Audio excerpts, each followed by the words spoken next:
one moment. So thank you all for being here, and give us just a moment or two and we'll begin.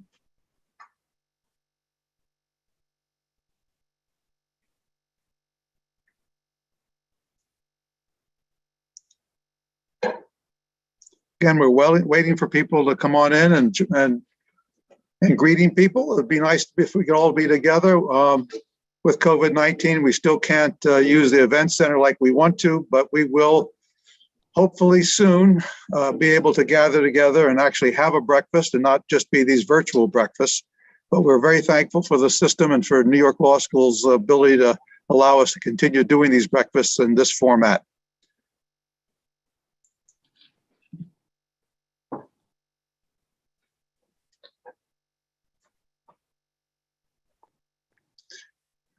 Good morning, everybody.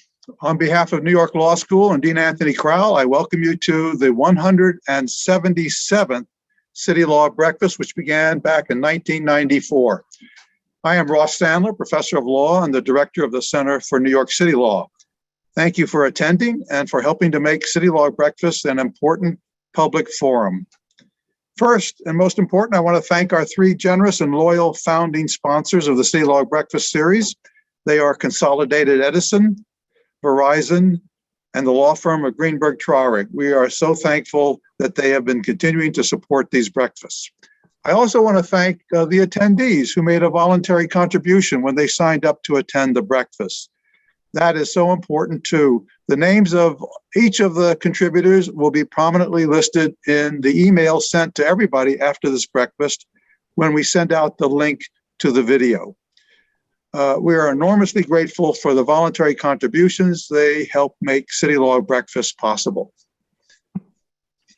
After Rick Schaefer's prepared remarks, we will have a question and comment session. You may submit a question or a comment at any time during the talk, during the breakfast. We collect the questions as they come in. To submit a question or comment, please use the Q&A function on your Zoom screen.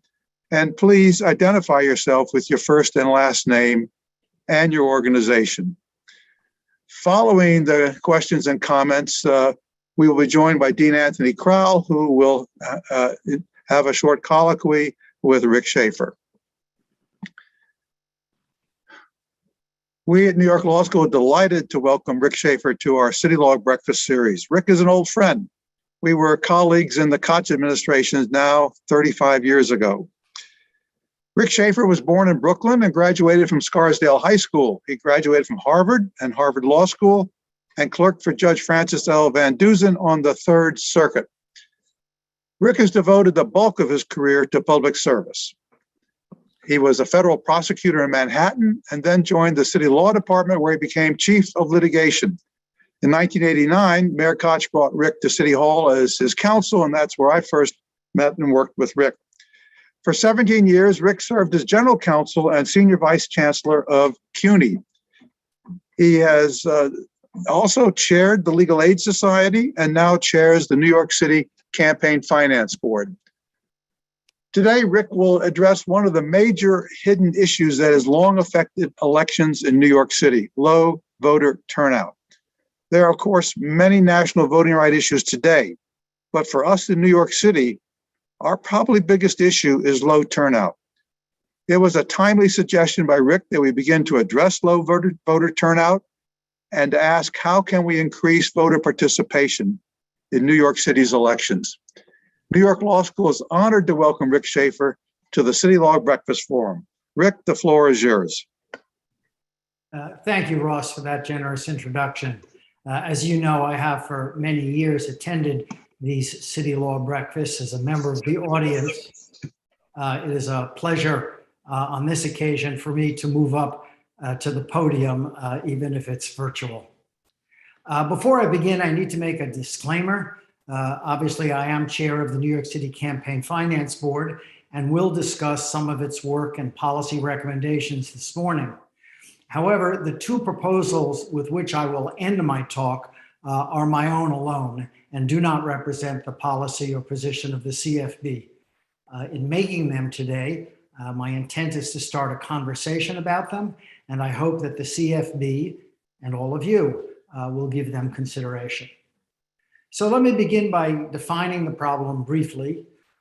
In sum, the turnout in New York City elections is disturbingly low. It rarely gets to even 1/4 of the eligible electorate. There are a couple reasons for that, which I'll go into in more detail in a moment.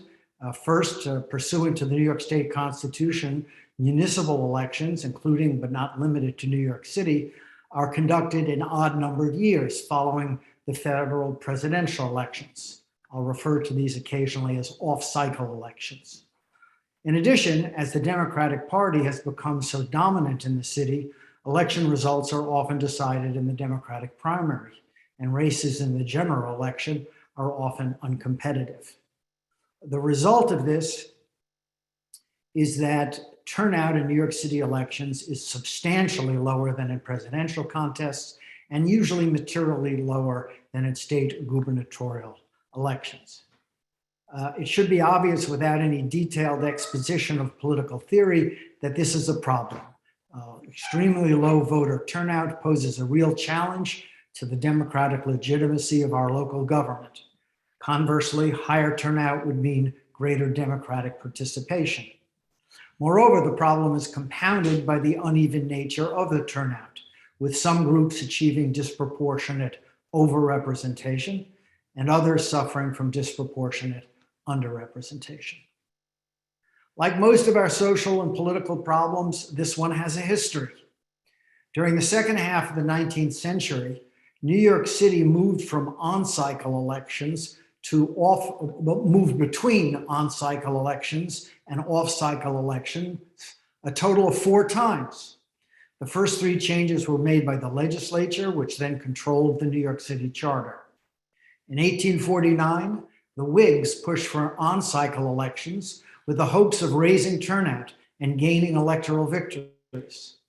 In 1857, a coalition of reformers, know-nothings, and Republicans moved elections back off-cycle to disadvantage then-Mayor Fernando Woods. In 1870, the legislature moved city elections again to on-cycle years, this time with the support of, and probably bribes from, Boss Tweed. The rapid changes ended with the 1894 Constitutional Convention, which added a provision to the state constitution that all city elections would be held off-cycle in November of odd-numbered years following the presidential election year. The change was lobbied by reformers who wanted to weaken party machines and also believed that separating local elections from national politics would help focus on local elections and make them less partisan. It was also supported by Republicans eager to weaken the Democratic machine in New York, Brooklyn, and Buffalo. In reality, the opposite happened. Superior organization by Tammany Hall led to an increase in its vote share, even though overall turnout declined. In each of these historical examples, municipal voter turnout increased when election timing was consolidated and decreased when they were separated. The 1849 change led to a much higher turnout for the city elections in 1852 and 1856. After the 1870 change, mayoral turnout increased by more than 1/3. Municipal election turnout hovered around 60% in the 1890s, and then it dropped after off-cycle elections were written into the state constitution in 1894. In 1925, only 28% of New York City adults voted for mayor. Turning to more recent history, voter turnout for mayoral elections has steadily declined over the last half century, with the only exception being the Dinkins-Giuliani races in 1989 and 1993. In 2021, the turnout for city general elections was a paltry 23%. Of course, turnout in federal and state elections have also declined during this period. Nevertheless, there remains a substantial differential between turnout in presidential elections and in city elections, and a smaller but material differential between gubernatorial and city elections. In presidential races for the last half century, on average, there has been a 20 to 30% higher turnout than in mayoral elections. Turnout in gubernatorial elections over the last half century have exceeded that in mayoral elections in 8 of the last 14 elections, with an average differential of a few percentage points. In that context, what the data really reveals is that the most important determinant of comparative turnout between gubernatorial elections and mayoral elections is the competitiveness of the election. So for example, when the New York City mayoral election was really competitive, turnout in city elections have occasionally been close to or even higher than the turnout for gubernatorial elections. In 2001, for example, Bloomberg's first election saw a slightly higher turnout than in Pataki's 2002 election, 41% versus 37%. The 2005 Bloomberg re-election and the 2006 Spitzer election saw a 33% turnout in both elections. And de Blasio's 2013 election had a 1 point higher turnout than Cuomo's re-election the following year. On the other hand, in the most recent cycle, the gubernatorial turnout was in 2018 was 48%, whereas noted the city turnout in 2017 was in the low 20s. There was pretty much a 25% differential in that cycle. Finally, it should be noted that turnout for city elections is effectively even lower in years, when is often common, the winners are determined in the Democratic primary. Voter turnout in primary elections for city offices is almost always lower than even the low turnout rates in the general election. Moreover, since registered Democrats comprise only 70% of all registered voters, even the record turnout of 25% in the 2021 primaries represents only 17.5% of all voters, and winners could thus be elected with the vote of 9% of the electorate. This is why this is a real problem for democratic legitimacy. Then, of course, when there is no viable Republican candidate for most city offices, the turnout in the general election is also depressed. So that's the problem. What are possible solutions? Well, I'd like to consider 3 approaches to a solution. The first is outreach. One way to increase voter turnout is the old-fashioned way: outreach and education through canvassing, community organizations, posters, and the media, including social media. As it happens, the New York Campaign Finance Board does quite a lot of work in this area. The CFB is mostly known for its administration of the city's public campaign law, public financing campaign law. However, from its inception, the CFB's purpose included encouraging voter participation. Some of these activities are very visible and very likely known to you, such as the publication and distribution of the voter guide, and after the city charter amendments of 1997, the conduct of the debate program. In addition, following the merger of the Voter Assistance Advisory Committee back into the CFB, pursuant to the 2010 charter amendments, the CFB has greatly expanded its voter engagement activities, often in collaboration with other city offices and numerous community organizations. Much of this work may be less known to you as coming from the CFB, since it is generally conducted under our brand, as it were, NYC Votes. You may have seen the little emblem NYC Votes and not necessarily connected it to the CFB, but that's us. Our charter mandate in this area is threefold. First, to encourage registration and voting by all eligible New York City registrants. Second, to identify groups of voters that are underrepresented in the electorate. And third, to focus on increasing registration and turnout, particularly by underrepresented New Yorkers. These last two, with their emphasis on underrepresented voters, is really quite unique and distinguishes the CFB from the New York City Board of Elections, and indeed from any other agency or organization around the country that have voter engagement mandates. Let me spend a few minutes describing how the CFB does this work.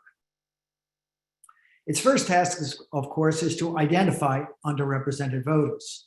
Its data team does this by conducting in-depth research, analyzing registration and turnout in the city, which we publish annually in our voter registration report, which you can find online on our website. Our research, our most recent research has led us to focus on our efforts over the next 4 years on the following groups: young voters under 30, immigrant voters, including new Americans, voters with limited English proficiency, and now new non-citizen voters.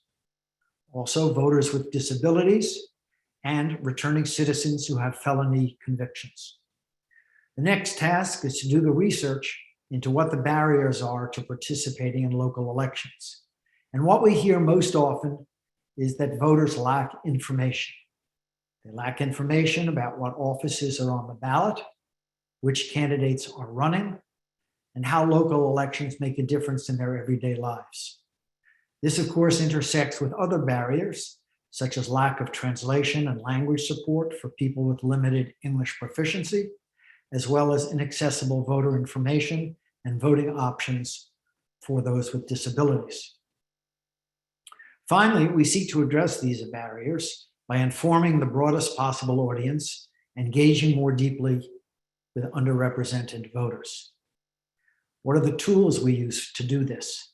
Well, as I mentioned, there's the citywide voter guide, which gets mailed to every registered voter in city elections and is produced online for state and federal elections. I might add about the voter guide that we were required by law to translate it into Spanish.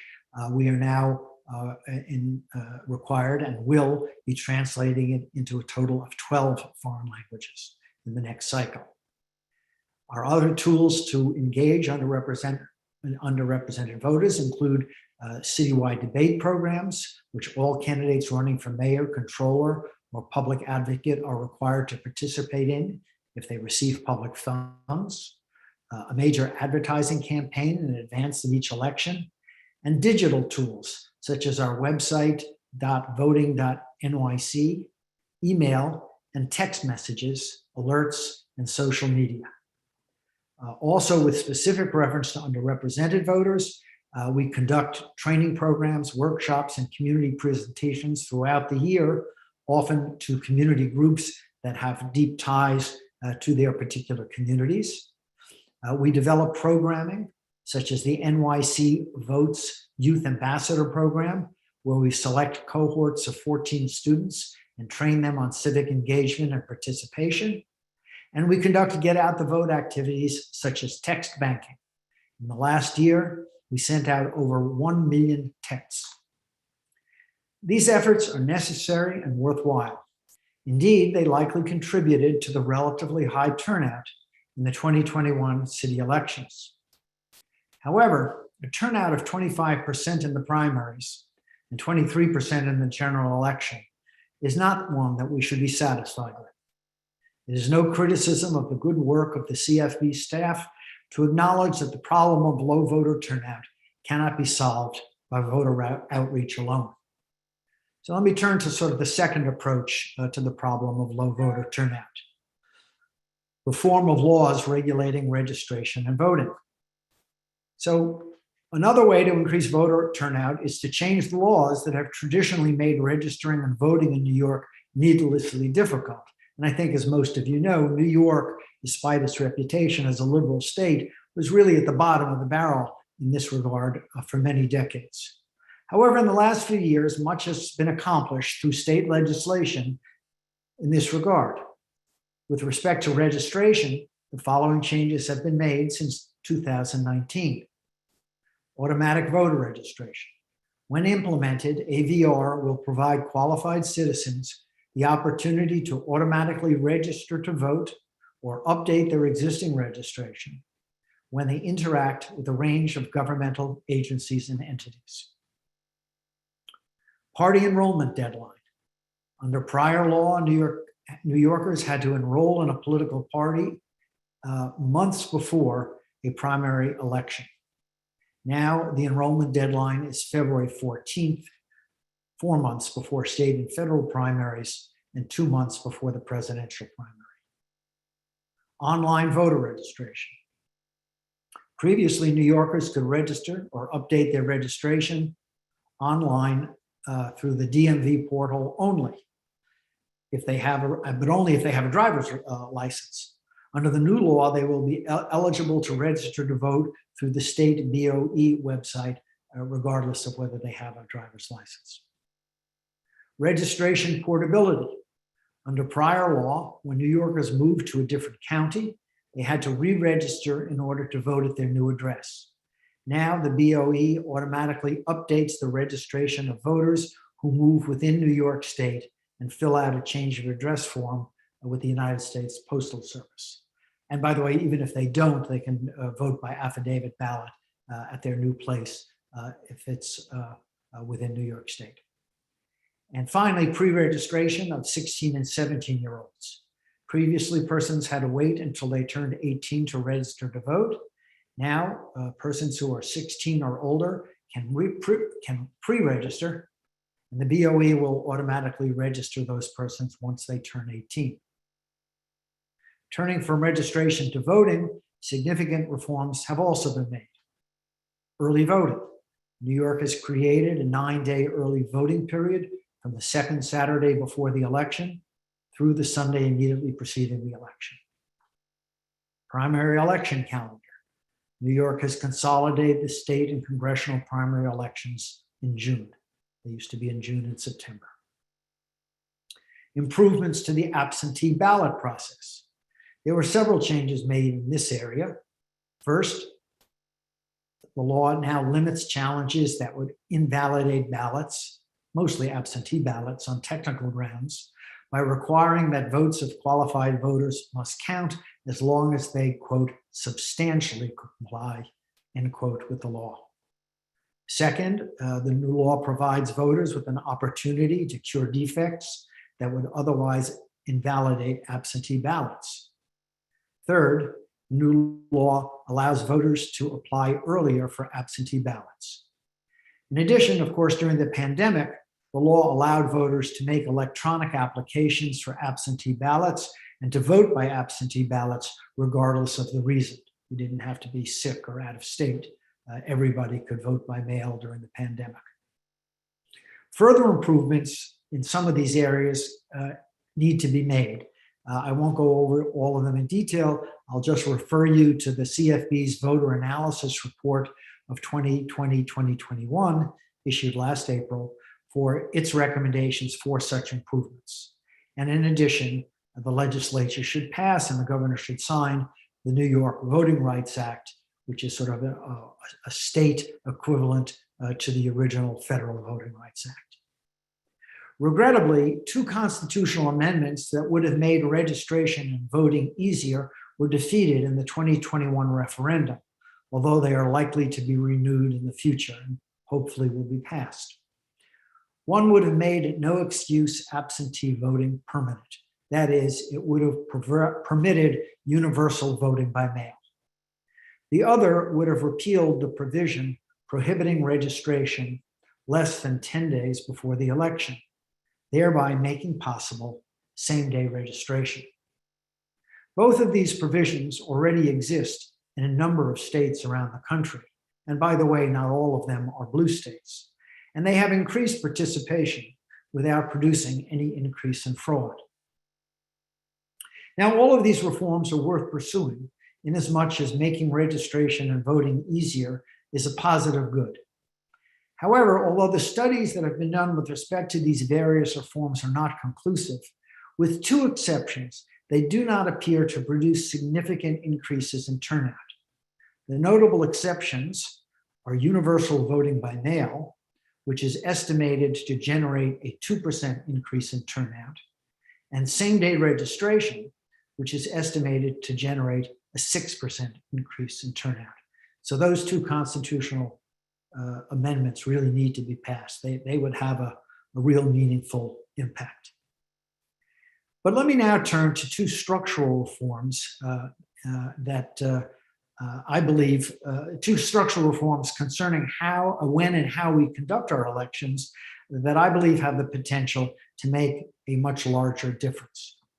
As I noted at the outset, this is where I'm speaking only for myself.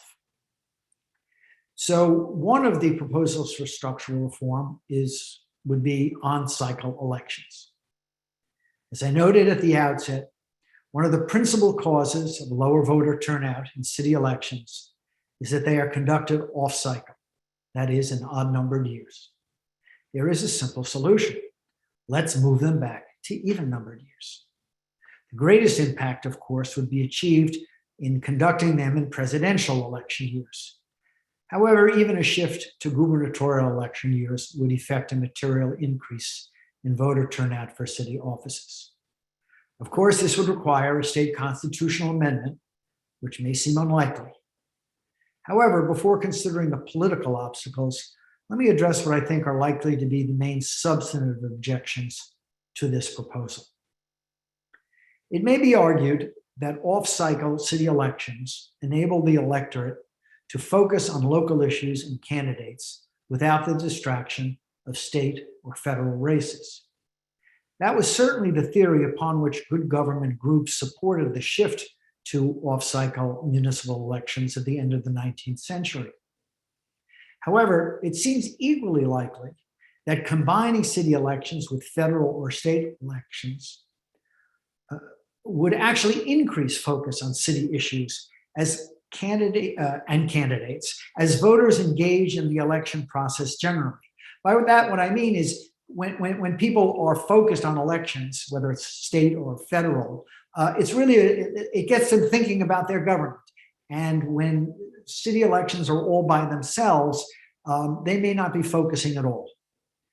Indeed, one of the reasons for the fall off in turnout in off-year elections is that voters really don't seem to want to come out to vote in 3 years out of every 4.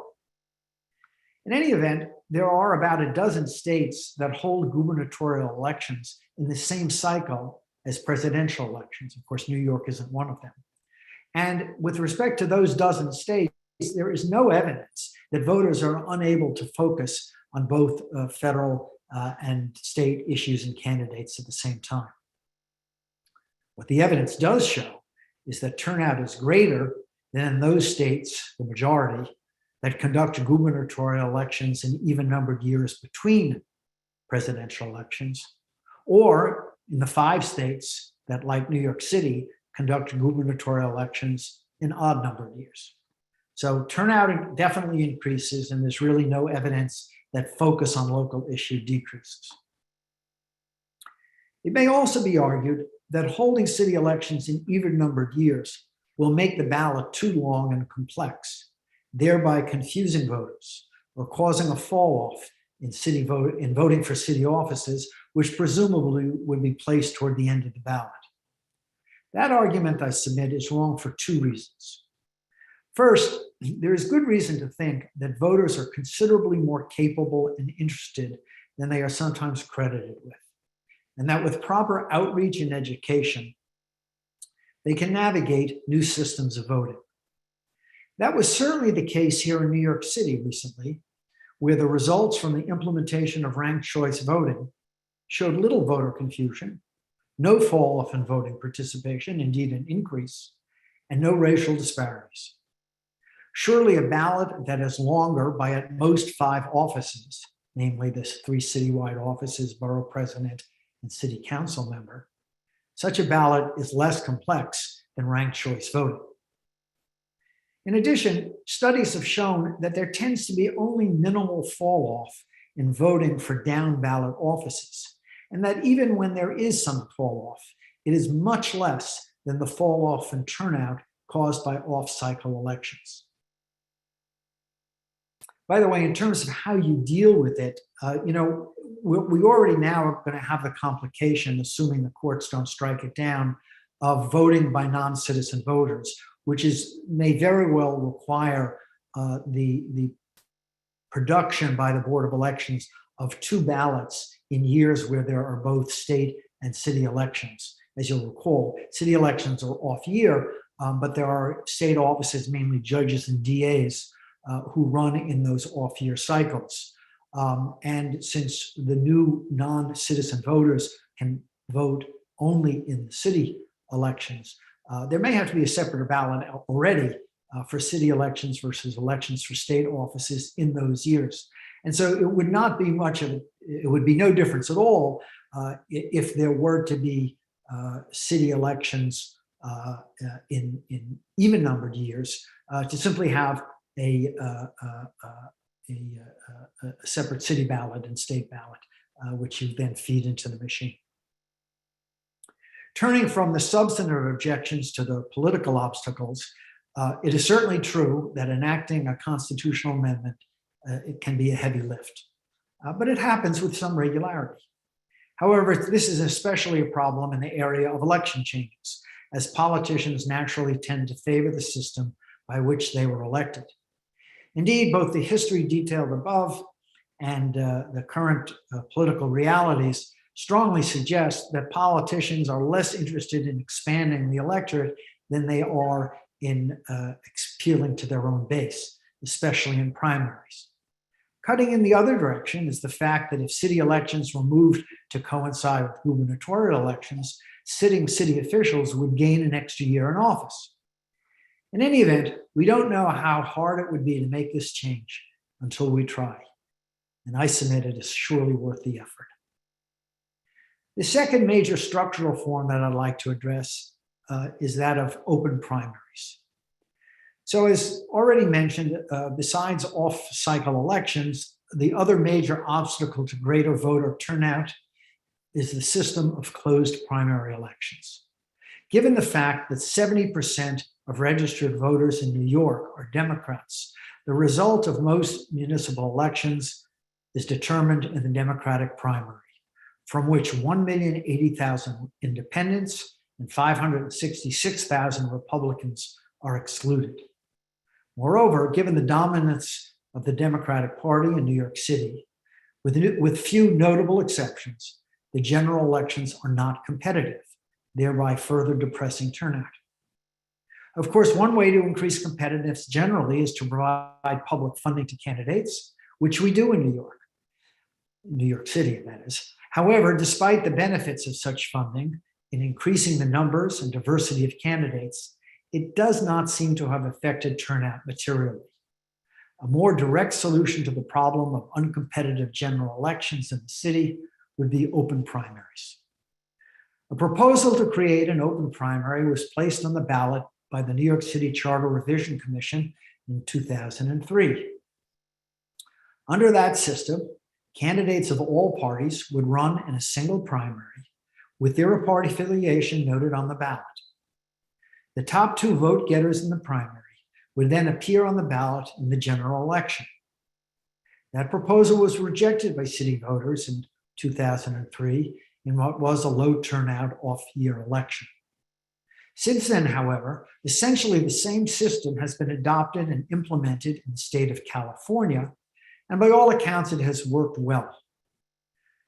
A similar system has been adopted in the state of Alaska and will get its maiden voyage this November.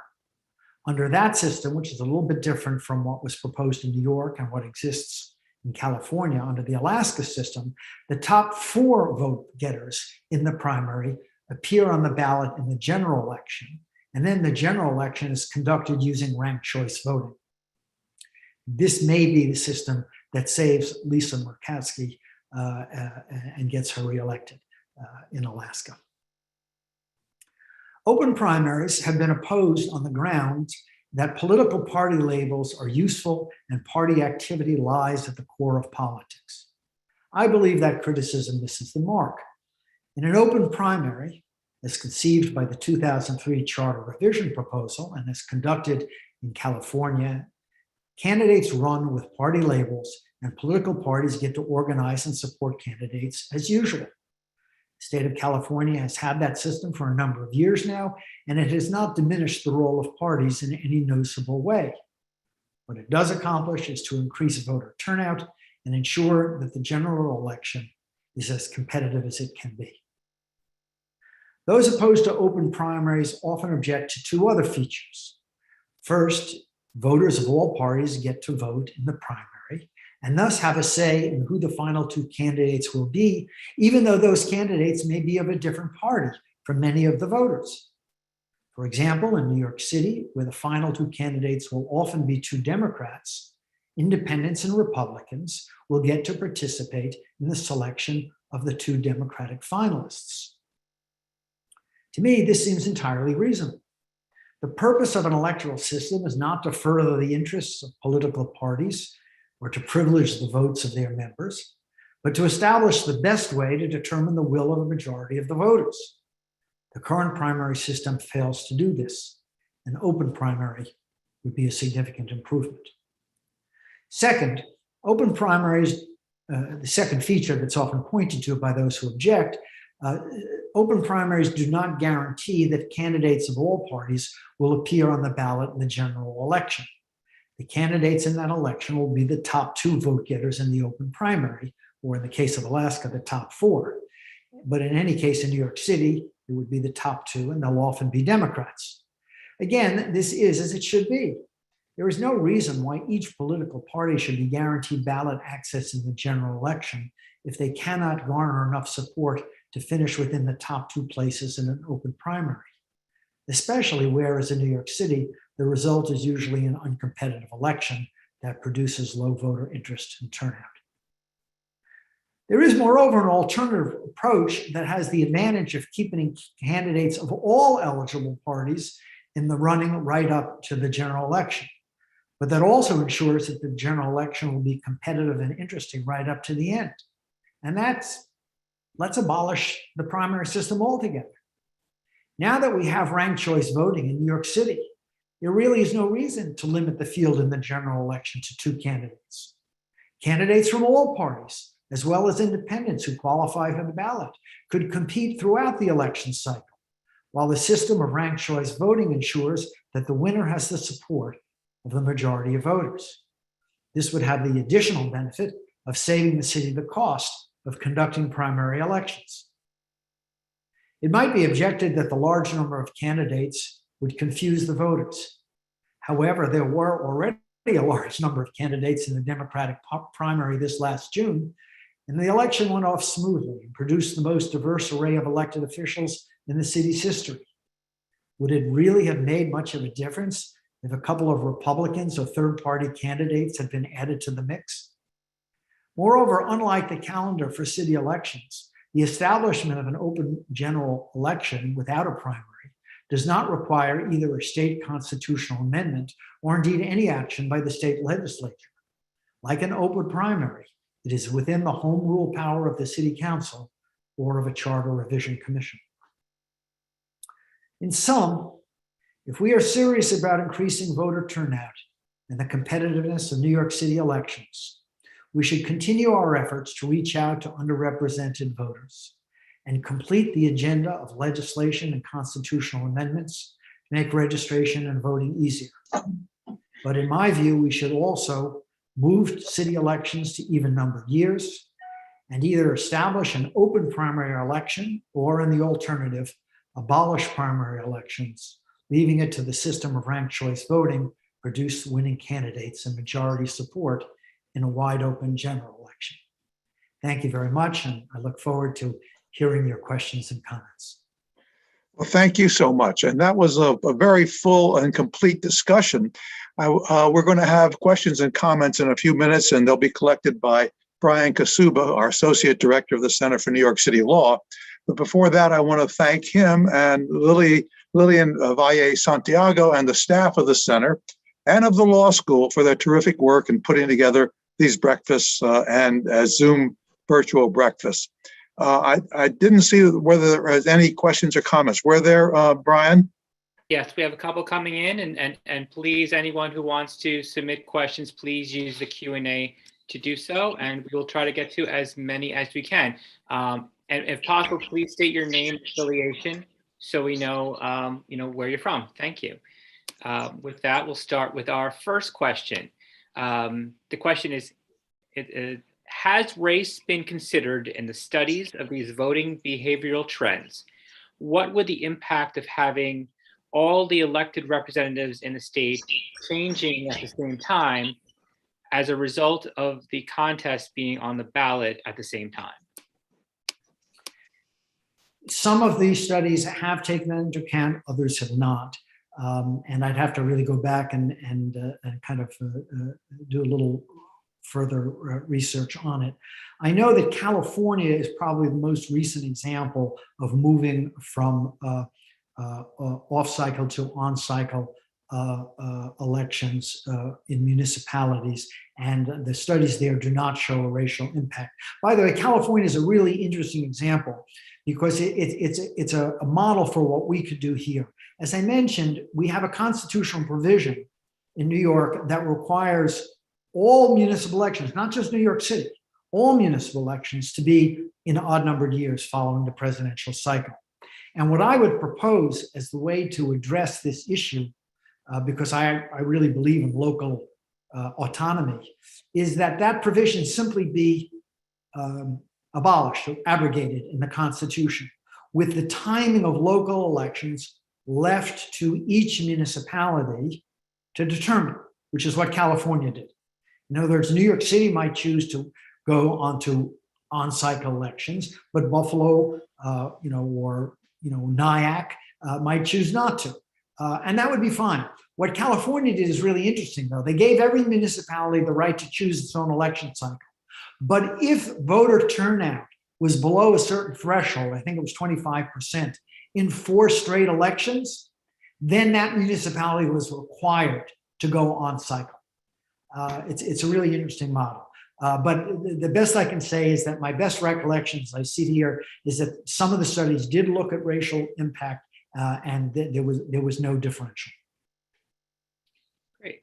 Our next question is coming from Betsy Gottman, former public advocate and head of the Citizens Union. Why did those ballot questions fail? There are rumors about the money spent to do so. Is that true? I have no more insight into this than you, Betsy. We both read the same journals and newspapers and magazines. I think, of course, money also always plays a role, but I think, there obviously was a concerted campaign among certain groups, particularly Republicans in New York, to defeat those changes. It was extremely well funded by some outside groups. But let's be honest about it, the Democratic Party completely fell, and many of us and our own organizations in the good government world, we fell down on the job. We hadn't anticipated this. We did not gear up for a real fight, and we got out-organized. And I am hopeful that if and when the legislature passes these in the first round, in the first instance, it has to pass these changes through 2 successive legislatures. And when it does so, which I'm hopeful it will, and it comes back to the population in a future referendum, we'll get up off of our behinds this time and really step up to the challenge, because I believe the majority of New Yorkers support this, but we got out organized last time. Our next question, could you say more about ranked choice voting, regardless of party, and how candidates would get their funding? Well, the funding doesn't change at all. I mean, we had ranked choice voting in the city elections, and people went out and raised money as they always do. And if they chose to participate in the New York City public financing system, they got their matching funds as they always do, although this time the matching funds were much richer. It was an 8-to-1 match.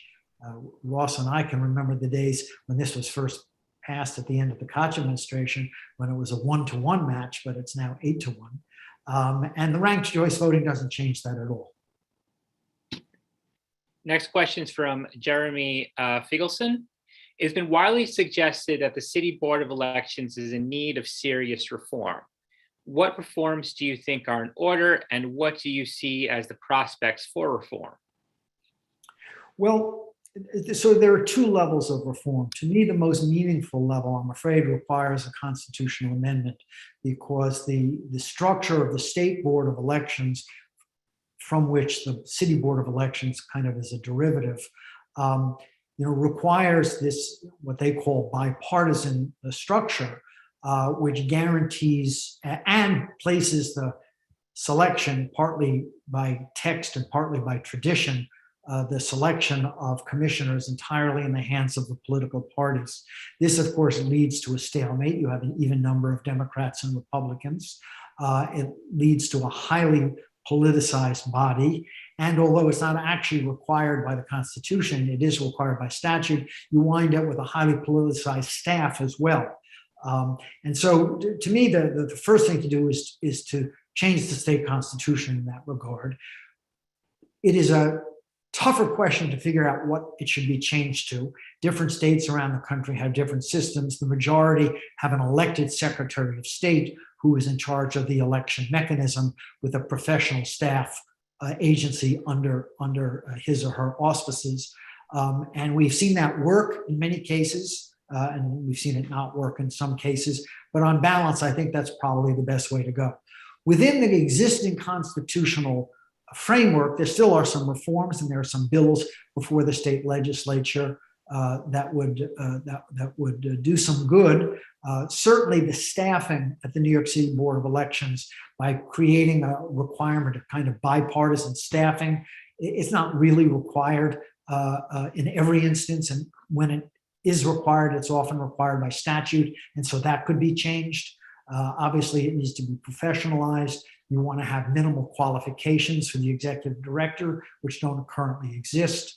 And you want, I would think in the case of the New York City Board of Elections, you'd want the city council, this currently exists, but they don't really pay much attention to exercising their powers more thoughtfully of advise and consent as to who the commissioners are, because under the current system, it's just, it's party nominees and everybody seems to be prepared to defer to the parties.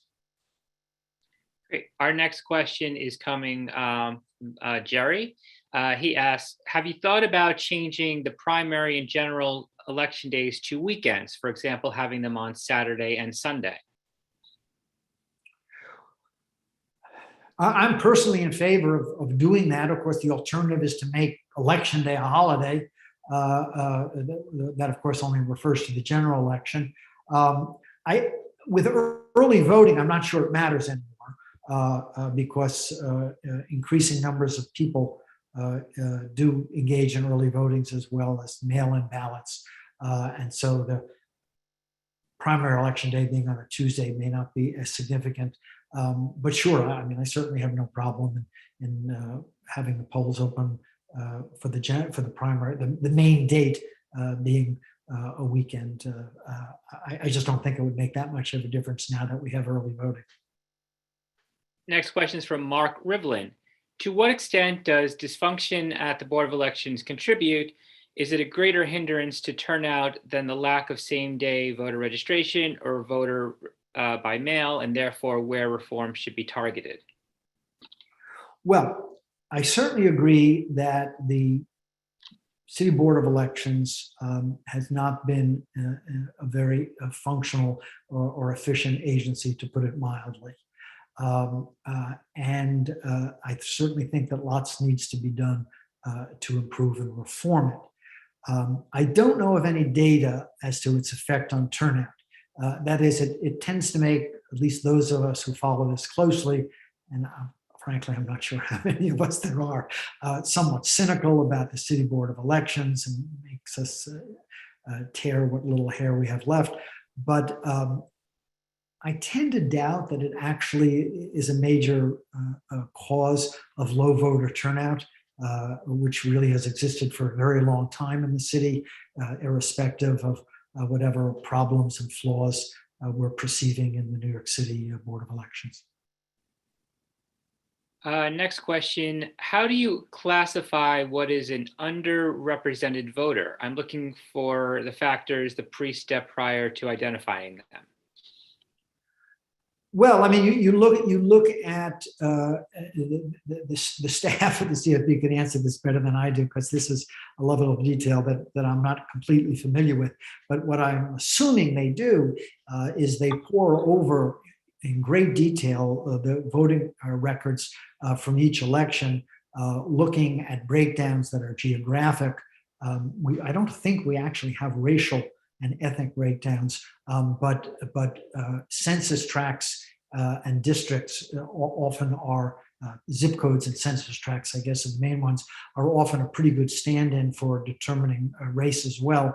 And they pore over these really closely to figure out sort of what the demographic patterns are.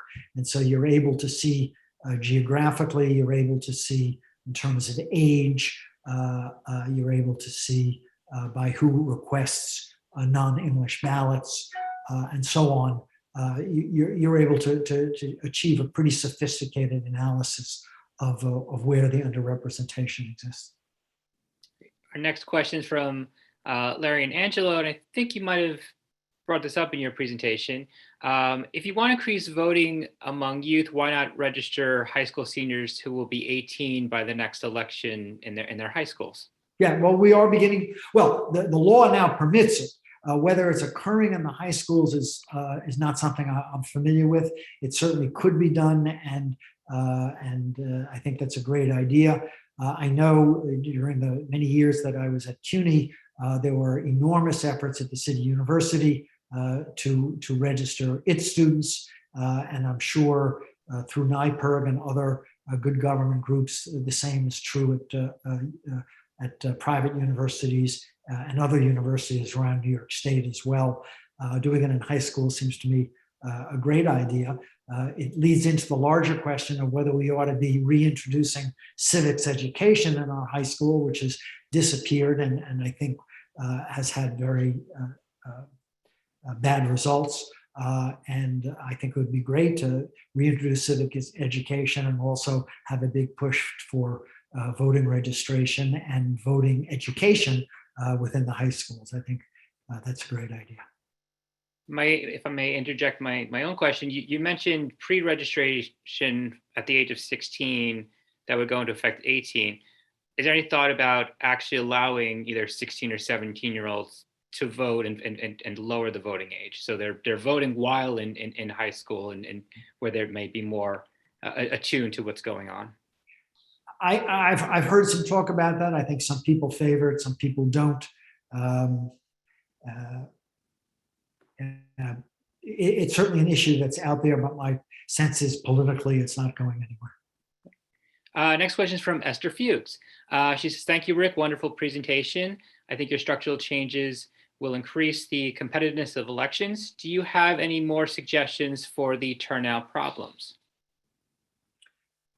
Esther, if I did, I would have put them into my talk. I think I thought 2 ideas is probably as many as I can come up with at my age. But I'm sure there may be some other things out there. I look to academics like Esther who know the data far better than I do to come up with further ideas, and I'm happy to then popularize them. With that, I think we should end the question period and bring in Anthony Crowell for a short colloquy now. And I want to thank the questioners and particularly the wonderful people who have given their name. It's wonderful to actually hear who's asking the question, and it adds a lot to this conversation. So thank you. Now, Anthony, would you please join us? I am here. Great. There you are. Hi, Rick. I really enjoyed your presentation and appreciate it greatly. You brought up a lot of, you said you had 2 proposals. Those proposals were packed. There's lots of sub-issues and sub-opportunities, if I may, within them. And as you know, I was chief counsel of that charter commission in 2003 that put the ballot question for nonpartisan elections on the ballot in and off cycle year, which was particularly problematic, not only in terms of the voter turnout, but also in the attention that anyone paid to the importance of the question. Before I get to some questions on open primaries, and I'd love to get your thoughts a little bit on the city's experience with its nonpartisan special elections, I'd love to hear a little of your thinking on civics education, because we've been doing some work here at the law school on civics education. I myself just participated in the publication of a book that dealt with ways in which we can deal with some of the impacts of the insurrection, and I propose some reforms to civics education. What might we as a city do, not just within our public schools, but for our electorate, about a broader level of understanding of government, how government works generally, federal, state, and local, and what role might the CFB play in that, along with the Voter Assistance Advisory Commission? Well, I think given the current world in which we live, social media is the way to go. I think, and of course, I'm speaking as someone who you may have noticed didn't even use a PowerPoint presentation because my idea of technology is a chalk on a blackboard. But I think the mayor's office, the CFB, community groups at large really need to be producing content, interesting content, and need to be really pushing it out there in social media. People spend a lot of time, and I do sometimes when I'm too sleepy to read, just sort of flipping through stuff that's really quite worthless. And I think if we really put our heads together and produce some interesting content about how our government works, and not just the stuff that I did in 9th grade in high school, about how a bill becomes a law, but really, and some of that's worthwhile, but really focusing on a really tough or controversial issue, and then using that as the lead-in to how do people lobby, how do you go to Albany, and what can you do up there? There are lots of interesting ways of presenting what in effect is citizens education. Some of it can be done, I think, through fiction, just through interesting stories, some real, some made up, a lot of us really like political drama. There are great opportunities for producing things in that area and then pushing it out into the cyber world to catch people's attention. So that's one idea that sort of just springs to mind. Great, thanks. Maybe there's opportunities for the law school and CFB and back to work together. By the way, I read your report and I thought it was terrific. Oh, good. So what I'd like to talk about is some of your thinking on the concept of open primaries, and certainly nonpartisan primaries have a great resemblance to an open primary. But what is your view on the success, and if they have been successful, the use of nonpartisan primaries for special elections in the city for every office that we have? Yeah. Let me just start with an issue of vocabulary. I use open primary and nonpartisan primary synonymously. I think open primary is a better way to phrase it, because nonpartisan suggests incorrectly, for the most part, that party affiliation has nothing, plays no role at all, but it still does. And it also, in terms of getting this passed, people more open to the idea of an open primary than they are to nonpartisan. So I think there was a little issue back in 2003 on how we marketed this. I'm not an expert. I mean, I'm familiar with a few of the I'm switching to nonpartisan because that's how the New York City Charter, that's the language of the New York City Charter. But as most of you probably know, when there's an open seat in the city council or in any city office, and a special election has to be held, it is an open or nonpartisan election. It seems to have worked just fine. I'm not aware of any serious problems with it. It doesn't seem to produce any particularly surprising results. The people who get elected probably would have been the ones who were elected anyway. Well, let me amend that. I mean, because it allows independents and Republicans to vote in the same election as Democrats, rather than having a separate Democratic primary, it probably has influenced the outcome, at least in a few of those races. But to the extent it has done so, I think it's a good thing, because political polarization is a major, major problem in our country. And I think systems that tend to reduce polarization and achieve consensus across the political spectrum are a good thing. And I think New York City, even though we're known and in fact are as a pretty blue jurisdiction, still I think setting the example of openness and reducing political polarization is all to the good. One of our guests just put in the chat that people are not voting in special elections, and that is clear. They're the ultimate in off-cycle elections, and certainly given the timing and given when. And given the limited availability of time in which they take place, either 40 or 60 days. So depending on the office. So there are definitely, or 45 or 60 days, there are definitely issues with that. But but let me just point out that the alternative to nonpartisan elections would have been a primary and then a general election for those special elections, and the turnout would be even lower. Right. So that's good, but the city has experience in doing it, and you would somehow take the concept and do it with ranked choice voting, which is interesting, I think. Yes.